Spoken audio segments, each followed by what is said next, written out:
Welcome back, still Rubbin Minds, and of course moving on to the next segment where we have our guest in the studio talking about Red Media Africa in partnership with Troika Holdings and the School of Media and Communication, Pan Atlantic University, coming together to do something really fantastic.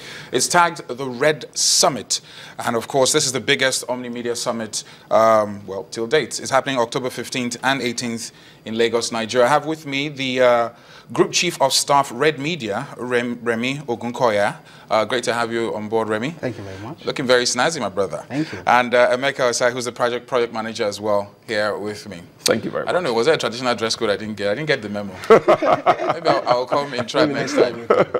Anyway, good to have you guys on. You guys have been doing a lot of work. Of course, Red Media has been at the forefront of championing the youth, the media, and basically integrating everything that has to do with media and giving the youth a voice.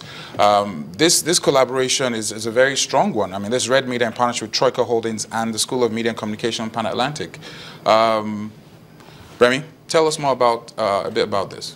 Well, the Red Summit, when we got the idea, we wanted to capture as many leaders as possible, put them in one room, look at what the media over the last 40 years, where we've been, where we are now, and because the media is such a constantly changing industry, where it's going to go. So we want to bring all the leaders together to discuss and inspire at scale and make sure that we all discuss where the media is going from now. And it's going to be a yearly thing. A yearly thing. Yes. And is it that there's nothing like this, or the fact that there are a number of smaller events like this, but there just necessarily is a follow-up after? Is there anything like this that's happened before in Nigeria that you know of? Yeah, there are a couple of small media events, media summits, but this one we wanted to bring everybody together to make sure that we capture everybody from different aspects of the media, not only from print, online, radio, TV, everybody, bring everybody together and discuss the media. Emeka, how does this, or what role do you think this conference will have with respect to media in Africa generally? I think it will help us understand more where the media is going, where it's been coming from. Africa is on the rise. You know, there's a lot of optimism about Africa. So the media should not be left out of discussion. So we say that this is where Africa is going, and what are the opportunities? What are the investment opportunities for people? What are the career opportunities? What new things should we be trying? What are the innovations we should be working on? What are the best practices that we have at the moment? And what are the new global best practices that we should actually embrace? So that's now, I'm listening to you, but I mean, we just had a colleague of ours, Ojo Emmanuel, who was just released. He's a blogger. Some people don't necessarily classify bloggers as media practitioners sometimes, but they do have some custody or a market share in the media space as well. Absolutely. The role of media in this day and age, where everybody with a device becomes automatically a practitioner. Editors, yeah, let me just stick with editors and people who were the custodians, the gatekeepers. That has been dissolved. Absolutely. We don't have that anymore. In the days before a story comes out, every little crossing of the T's and dotting of the I has been checked. But now you have something, you see, you tweet, you put it out there. Is this something we need to confront or something we need to embrace? Let me address this to Remy. I think we need to embrace it, because what we can't change, there's no point fighting it. So we have to embrace it and adapt and make sure that we're on top of it. So that's part of the reasons why we need to sit down and decide, has PR changed? Has advertising changed? Now an artist, you can bypass the media agency, speak to an artist, and the person puts out a message for the company. That's pop communication now. So it has changed, and we have to adapt and change with the time. Even the realm of corporate communication versus journalists has been a never-ending battle, where you have organizations who obviously will not tell you how bad things are. They have to protect their interests. So they're always on the forefront. You have the journalists who should hold these companies accountable, but they seem to be looked down upon and they're not taken seriously. There's been this never-ending battle of PR journalists versus corporate communications of all these organizations. What has been your take so far, and where do you think the summit can come in to address this? Well, I think one of the things is there's even a panel discussion, and it's interesting that it's like you're in the summit yourself already. You can invite me. It's free, by the way. It's free, yeah, it's free, absolutely free.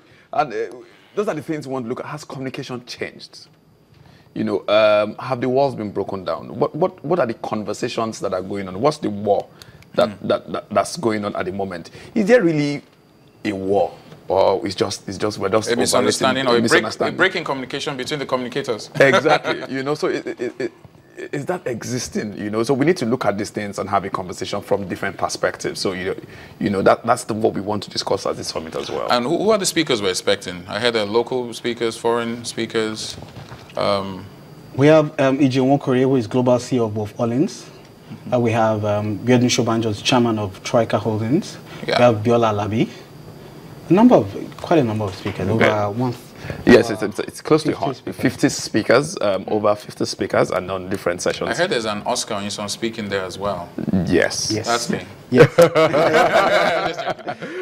But this is happening October 15, 18th, and it's 15 to 18, sorry, and it's happening at where's Harbour the venue? Point. Okay, Harbour Point. But the interesting thing about this one as well is there's a student angle to it. Okay, I think that's day 3. That's day 3, yes, on the 17th. What's that about? It's basically getting the young people into the conversation as well. You know, now you were talking about the media. The knowledge has been democratized. You have a lot of young people even having campus blogs. You have some very interesting media experiments that are going on in our campuses. So we want to get these young people also into one room to come and also learn from media professionals, to also have an interaction and ask their questions, get some mentoring, and also even we have a competition as well to look for the most innovative media projects on campuses. So it's something I think is exciting. And the good thing about it now is that we are saying that, look, because you are 17, 18, 19, 20, does not mean you cannot be involved in the conversations. And, you know, you are involved in the conversations now. And we want you to come and also have your say and contribute as well. I also heard there's an award ceremony. Yes, a gala night. So 121 people who have defined the media industry. Why 121? Well... Oh, there's no special reason? No special reason. And of course, the category of awards. What kind of awards are we looking at giving away? No, it's for people who have changed, who have shaped the industry. So it's for different segments of the media: print, radio, advertising, public relations. And I heard there's also town hall meetings as well. Yes. Yes. Okay. Town hall meetings. All right. It sounds like quite a laudable project. It sounds like a lot of work. It is a lot. But with most summits, that's the thing that gets me about these summits. You know, it's very glamorous. It's well portrayed, well packaged. But how do we measure the effect of the summit? That is a very key question for me personally. How do you measure? How do you know that this summit has impacted so person? Are there any things set in place to follow up on this post-summit? One of the things we want to achieve with this summit is we want somebody, a young blogger, to be able to walk to the CEO of an advertising firm or a PR firm and be able to relate with the person. So we want to break barriers, we want to break down walls. So it's important that at the end of this summit, the feedback should be that I was able to meet somebody, be inspired by the sheer size of the media. So that's one of the key deliverables for this summit for us. Do you think people respect the media or they fear the media? In Nigeria especially? I think people love the media because I think the media, most of the contact people have with the media is especially on governance issues, because we've been on a journey in democracy over the years. And so there's a scandal and everybody's saying, oh, the media has done this, so everybody's really excited and, you know, for breaking the stories. So I think people love the media, but it's just that the previous image was changing a lot, you know, especially with the current trends. More people are getting much more better economic rewards for playing in the media space. You have interesting blogs, you have Olori Supergirl, you have Linda Ikeji, you have Bella Naija, you know. That would not have happened 15 years ago. That was a dream from Mars.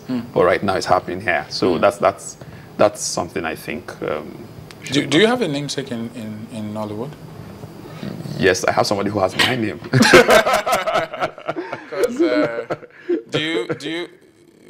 have you made contact with this namesake? No, interesting. No, everybody was asking. Do you want to introduce him? No. But I just thought to throw that out just to break the ice a bit, because Shegorizo was here last time, and it was quite heated. It was Yes. Did you watch that? I think I saw it. Did anybody call you thinking it was? No, it wasn't me. But don't forget, if you don't know what I'm saying, you can always check out on online. Don't forget at Niger TV to follow the conversation, and of course you can always watch any episode of this particular Rubbin Minds on the channel's website. We'll give you some more. We'll give you a break. We still have ahead a comedian. Very, very funny guy. We cannot overestimate the importance of comedy in Nigeria, and this next guest is someone we're looking forward to. But I want to say thank you very much, Remy, Emeka. Well done to both of you. Okay. Wish you all the best, but most importantly, I wish all the media community all the best. We have a lot of work to do. Yeah, absolutely. In the next couple of years and beyond. But like I said, we will start somewhere. So don't forget again, that is the Red Summit, October 15th to the 18th. It's happening at 17th. To the 17th. It's happening where? Harbour Point, but the one for the Student Summit is happening at the Julius Berger Building. That's University of Lagos. Absolutely. Okay, all my alma mater. Yeah. That's a good one. Greatest Akokites. Yeah. All right, we'll be back after the break and, of course, on the final segment on Rubbin Minds. Stick around.